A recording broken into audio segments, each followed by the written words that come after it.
Today, the Supreme Court is hearing arguments in two cases in which family-owned Christian businesses are protesting the controversial Obamacare mandate.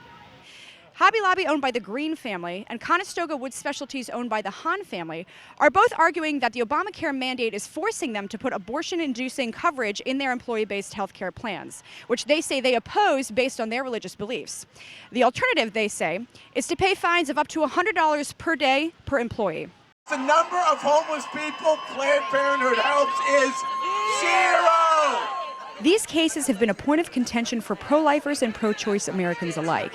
And this morning, thousands rallied outside the Supreme Court to make their voices heard.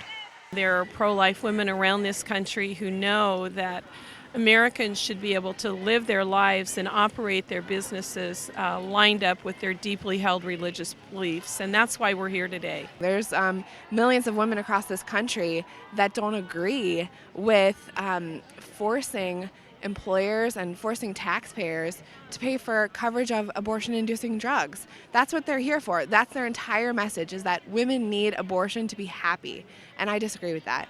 Many who support the Green and Hahn families in their legal fight against the Obamacare mandate stress the infringement of religious freedoms that they say is at the heart of the issue. It's not that religious liberty is a trump card.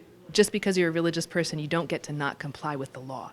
But it does mean that when the government is going to impose a burden on your religious liberty, it must meet the highest standards. It has to show that it has a really compelling interest in doing so. The people united will never be defeated. The people united will never be defeated. Those in favor of what they call unfettered access to health services argue for employers to provide birth control coverage that includes abortion-inducing drugs and devices. We're here because the owners of two for-profit companies oppose to women having her full options of birth control. And we believe that these decisions should be made between a woman and her doctor.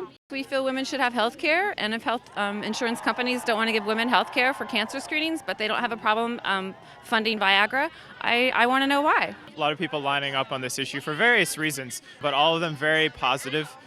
Very much in support of individual liberties, religious freedom, women's choice, and family planning. Although supporters of the Obamacare mandate may disagree, supporters of these two families say that what's at stake is American freedom to live out our faith as we choose, without the government forcing anyone to act against those beliefs. I'm Jackie Anderson at the Supreme Court.